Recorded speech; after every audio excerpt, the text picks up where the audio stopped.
기대해 나에게 주신 하루를 때론 피곤하고 일어나기 싫고 널 깨우는 알람 소리에 짜증도 나겠지만 안녕하세요. 오늘도 부른 말씀 권순민 목사입니다. 쉬지 않고 나를 지키셨네. 오늘을 나에게 주셨네. 새 말씀 안에 주가 주신 사랑과 은혜와 능력. 날씨가 많이 춥습니다. 이제 장롱에 잠자고 있던 패딩을 슬슬 꺼내서 먼지를 털어야 할 때인 듯 싶습니다. 모쪼록 건강 잘 챙기시고요. 주 안에서 평안하시기 바랍니다.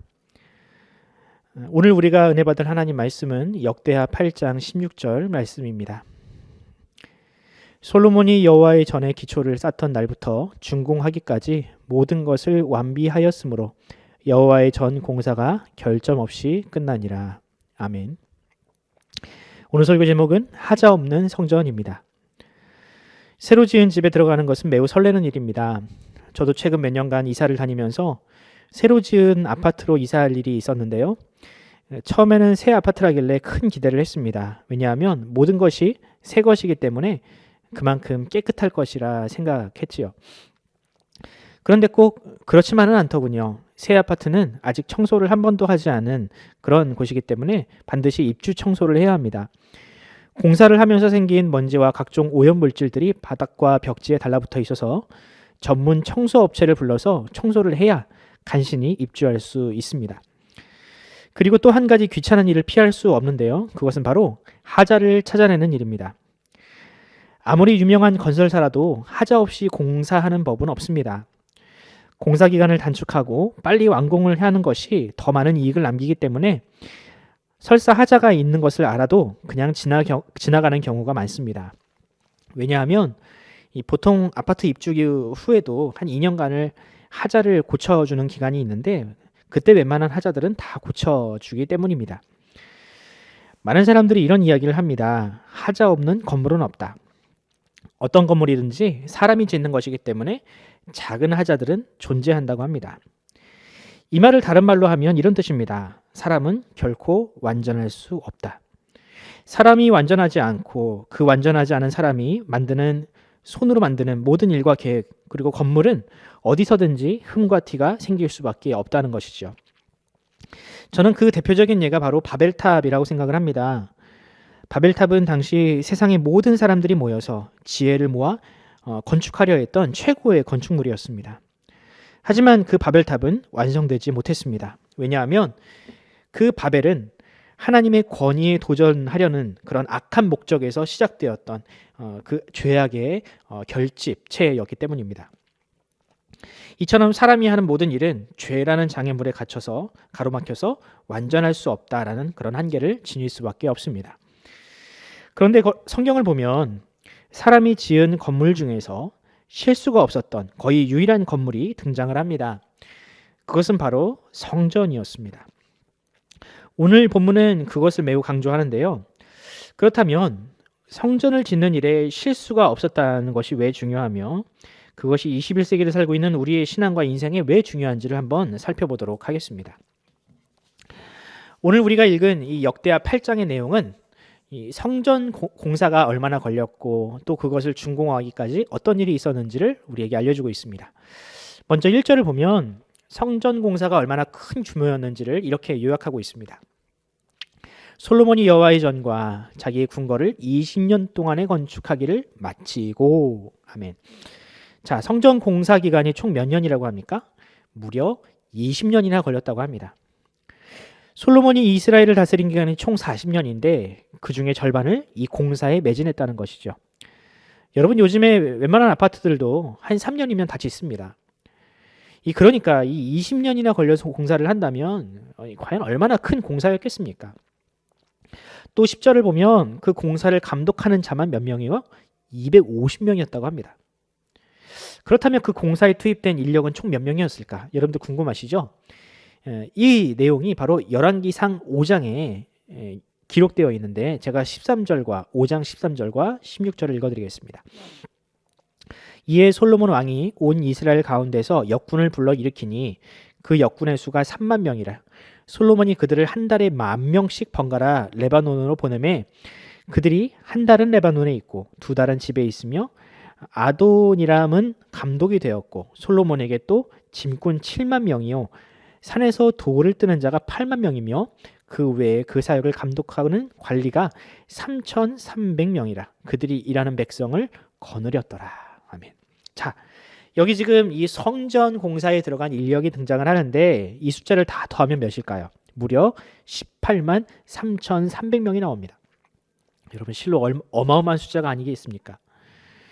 저는 여기서 한 가지 질문이 생겼습니다. 이렇게 긴 기간 또 많은 인원이 투입된 공사가 어찌 사고가 없고 또 실수가 없이 가능했을까? 현대의 기술로도 이 20년짜리 공사를 단 한 건의 안전사고 없이 또 하자 없이 이루는 것은 불가능합니다. 그런데 이 성전은 그 불가능한 것을 가능으로 만들었습니다. 이것을 가능케 했던 원동력은 과연 무엇일까? 저는 그 첫 번째로 원동력으로 이 성전을 지으려 했던 성전에 투입된 인원의 사람들의 마음의 중심에 있다라고 생각을 합니다. 다윗과 솔로몬은 하나님께 큰 은혜를 받은 자들로서 자신의 이 감사한 마음을 성전을 통해서 표현하고 싶어 했습니다. 그런데 그들이 가지고 있었던 이 다윗과 솔로몬이 가지고 있었던 그 감사한 마음은 그들만의 것이 아니었습니다. 당시 이스라엘의 모든 사람들이 다 하나님의 성전을 짓는 일에 앞장서서 일했습니다. 자신의 생업을 돌보는 것보다 하나님의 전을 짓는 일을 더 사모할 만큼 그들은 하나님을 향한 감사한 마음이 있었습니다. 그렇게 온 백성들의 마음이 감사함으로 혼연일체가 되었기에 바로 그 성전이 단 하나의 결점도 없이 완성될 수 있었다라는 것이죠. 저는 우리 안에서도 이런 감사가 넘치기를 소원합니다. 하나님이 주신 은혜를 늘 기억하고 그 감사한 마음을 잊지 않고 우리의 삶에 임하기를 바랍니다. 그러면 바로 그 시절의 성전처럼 지금 우리 삶에도 그 거룩한 성전과 같이 아름다운 삶이, 순결한 삶이 이루어질 수 있겠지요. 성전의 공사에 결점이 없었던 그런 공사가 될 수 있었던 두 번째 이유는 무엇일까요? 저는 그 결정적인 이유이자 두 번째 이유를 하나님의 도우심으로 진단을 합니다. 사람이 아무리 신중하고 또 몰입한다 할지라도 결코 완전한 건축은 할 수가 없습니다. 하지만 성전이 그것을 가능케 한 것은 바로 하나님의 지혜와 능력이 그들과 함께했기 때문입니다. 하나님은 이전에도 그런 식으로 일하신 적이 있습니다. 척박한 광야에서 하나님의 성막을 지을 때 하나님은 부살렐과 오홀리압이라는 사람에게 하나님의 지혜와 영과 능력을 주셨죠. 그리고 그들을 통해서 아름다운 성막과 기물들을 완성케 하셨습니다. 이제 시간이 지나서 이제 성전의 시대가 열리니 하나님은 그 지혜를 누구에게 주셨습니까? 바로 솔로몬에게 주셨습니다. 솔로몬은 하나님으로부터 부여받은 그 지혜를 통하여 제2의 부살렐과 오홀리압이 되어 하나님께 성전을 봉헌하게 되었습니다. 여러분, 이처럼 하나님이 도우시면 아무리 죄 많고 또 실수가 많은 인간이라 할지라도 자신의 한계를 뛰어넘는 일을 할 수가 있습니다. 바로 성전이 그것의 증인입니다. 하나님이 사람을 통해서 이루신 일은 이처럼 완전한 일이 될 수 있습니다. 그런 완전한 결정체, 산물이 또 하나 있습니다. 그것이 무엇입니까? 바로 성경입니다. 성경은 하나님의 손으로 지은 하나님의 책입니다. 하지만 그것을 손으로 쓴 대필한 사람들은 누구입니까? 바로 사람들입니다. 하나님은 사람들의 기질과 성격과 그들의 성품을 이용하셔서 그들 가운데 하나님의 영을 영감하심으로 말미암아 하나님의 책을 완성하셨습니다. 성경이 하나님의 책이라는 증거는 무엇입니까? 성경은 유구한 역사를 거치면서 많은 저자들을 통해서 남긴 책들이지만 그 내용의 통일성과 완전성은 결코 사람의 저작이라 할 수 없을 만큼 완전한 성을 가지고 있습니다. 여러분, 성전이 완전했고 또 하나님이 남기신 성경이 완전한 만큼 하나님이 하시는 모든 일은 다 완전합니다. 하나님이 하시는 일에는 실수가 없으며 결코 실패가 있을 수 없습니다. 그 완전하신 하나님께서 우리를 향한 완전한 구원을 이루어 가고 계십니다. 여러분 이 사실을 믿으십니까? 우리를 구원하신 하나님의 계획은 결코 실패하거나 취소가 되는 법이 없습니다. 물론 우리 스스로는 우리가 완전하지 않다, 우리는 구원받을 만한 자격이 없다라고 생각을 하지만 하나님은 우리의 모든 연약함을 알고 계십니다. 그리고 이 연약한 우리의 힘과 계획마저도 하나님은 사용하셔서 그분의 일을 이루어 가십니다. 이것이 성전이 완전했던 비결이요, 또 성경이 완전한 비결입니다. 이것이 바로 하나님이 일하시는 방법입니다. 그러므로 여러분, 우리의 연약함을 보지 마시고 하나님의 완전함에 주목하시기 바랍니다. 비록 우리는 약하고 실패가 많은 인생일지 모르지만 완전하신 하나님을 의지하여 우리가 용기를 냅시다. 때로는 나의 실패가 하나님의 완전한 계획을 이루는 징검다리가 될 수 있음을 기억하시고 우리가 맡은 그 사명에 묵묵하게 임했으면 좋겠습니다. 그러면 언젠가 여러분의 눈앞에 이 결점 많은 우리의 인생이라는 벽돌로 이루어진 하나님의 완전한 구원을 우리가 보게 될 것입니다. 여러분 이 사실을 믿으시고 하나님의 은혜를 구하며 시작하는 여러분들의 하루가 되기를 간절히 소원합니다. 기도하겠습니다.